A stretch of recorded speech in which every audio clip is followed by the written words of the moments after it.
morning! Hello, welcome back po sa aming channel. It's me, Shan, from La Sharona. Ngayon po, mag-ano muna tayo. Kasi wala pa akong vlog, diba? Dapat bala ko mag-vlog nung death anniversary ng tatay ko. Kaya lang kasi medyo busy. So, hindi ko na nagawa. So, ngayon, wala pa kami lakad magkakaibigan. So, ngayon, lang tayo muna. Magluluto ako ng lunch namin. Magluluto ako ng MOLO soup. May version of MOLO soup. Yes, giniling na baka, carrots, bawang, sibuyas, at saka daon ng sibuyas. Yan lang yung gagawin ko. So, tara, samahan nyo ako magluto.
Tapos na, pinag-mix ko na carrots, bawang, sibuyas, daon ng sibuyas, paminta, asin, tapos yung seasoning. So, gagawin natin siyang irarap na natin siya sa molo.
Yan, habang inaantay natin kumulo yung ulam, magtsikahan muna tayo. Kaya ko sa inyo yung nung 1 year death anniversary ng tatay ko. Doon kami sa kabila. Lang kami, konting salo-salo. Namin, family lang kami, wala kaming in-invite kasi Iba nga sa bawal pa ngayon, COVID, nag-iingat lang din kasi kami. Ang handa namin is samgyupsal. Nag-samgyup kaming magpamilya. Bumili kami ng bali 5.5 kilos na pang samgyupsal, tapos yung mga daon.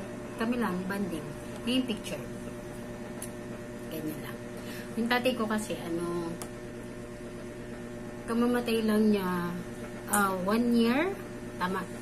Kasi yung nanay ko naman, namatay siya 2018. So, magti 3 years na siyang wala sa amin.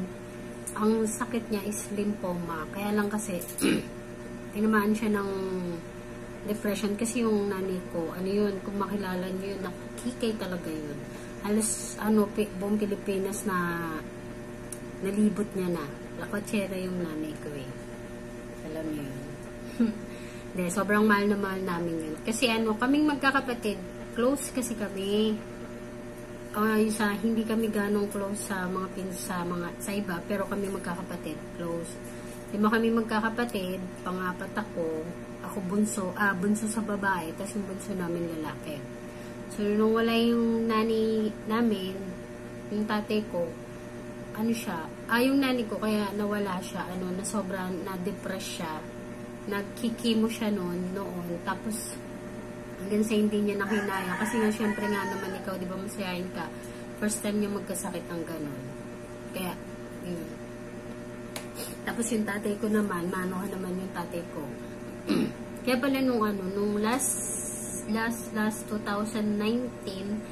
birthday niya, before siya mag-birthday, sinabi niya sa amin, lagi niya nang sinasabi sa amin na maghahanda nga siya. Kasi, yun na yung huling birthday niya. So, ang naniyak ako. Hindi yung kasi yung nanay ko, namatay siya. October 8, birthday na ilaw, October 7, nandun pa kami sa bahay. Tapos, gabi kami umuwi. Tapos, madaling araw, 9 o'clock to, siya parang namatay. Madaling araw, tinawagan kami. Alam mo yung feeling, parang ako nagka-phobia na. Yung tumutunog yung cellphone ko, yung tumutunog yung cellphone namin. Lalo pag gabi na, kasi maaga kami natutulog. Pag gabi na tumutunog bigla, talaga yung mata ko nagigising talaga. So, feeling ko baka may emergency. Kaya, minsan sa gabi, kaya madalas sa gabi, lagi nakamute yung cellphone ko. Tapos sa umaga ko na siya nilalakasan yung volume. Kasi nga gano'n, nagka-phobia na talaga ako. So, overtime na, tutunog yung cellphone ko, natatakot talaga ako. Kasi ngayon, ito yung tatay ko naman. Yun nga, balik na tayo sa tatay ko. Sinabi niya sa akin, huling birthday niya na daw yung maghahanda daw siya. Tawag hindi mag-anak niya, ganyan. Hindi namin ninano kasi yung tatay ko. Tapos, may mga lupa kami. Yung lupa ng nanay ko, tatay ko, pinabenta niya na lahat. Kasi bumili nga siya ng lupa din sa Bulacan. Para daw kasi sa amin, may iwan yung mga anak niya, sa mga apo niya. Hinati-hati niya. Pero may bahay kasi kami doon. May bahay ako sa Bulacan na pinagtulungan namin ng nanay ko. Yung pinaghirapan ko rin nung nasa UAE ako. Pinagtulungan namin na bayaran. So ngayon, bumili rin ng lupa. Tapos alam mo yung nandun na talaga yung time na sobrang kasing depressed din yung tatay ko. Hindi niya matanggap na nawala yung sinanay. Kaya napanood ko kay Doc Willie Ong na pag ang isang tao yung mamamatay na talaga. Ganun ang nangyari sa kanya. Depressed ang umano sa kanya. So, Feb siya. Tapos, Feb 12, na-hospital ako. So, hindi kami nagkita. Feb 12 hanggang sa mamatay siya. Feb 12 or Feb 10, na-ectopic pregnancy kasi ako. So, hindi na kami nasa hospital ako noon. Tapos, syempre, bagong opera, hindi ako makapunta sa kabila. Nagulat ako hapon, tinawagan na naman ako ng mga pamangkin ko, tinawagan kami na yun nga daw, si tatay, wala na. Sabi nung pamangkin ko, matutulog lang daw, 10 minutes. Tapos, yun pala, nung chinek ng pamangkin ko, wala na. Masakit lang kasi, hindi ko siya nakita ng ilang linggo bago siya nawala. Kaya masakit sa pakiramdam.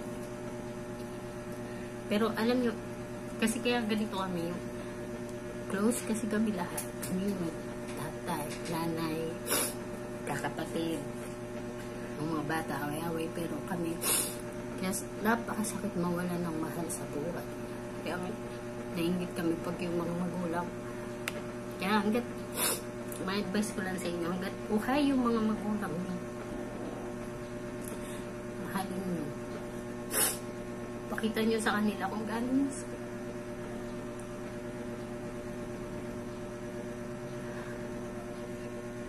pakita nyo sa kanila kung gano'n nyo sila kamahal. Yun lang. Pasensya na.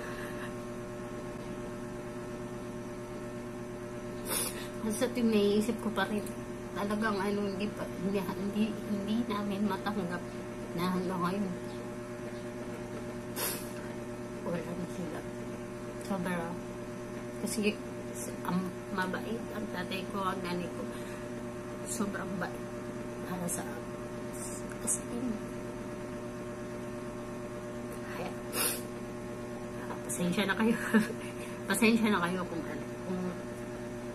masyado nagdrama. Kasi namiss ko lang talaga sila eh.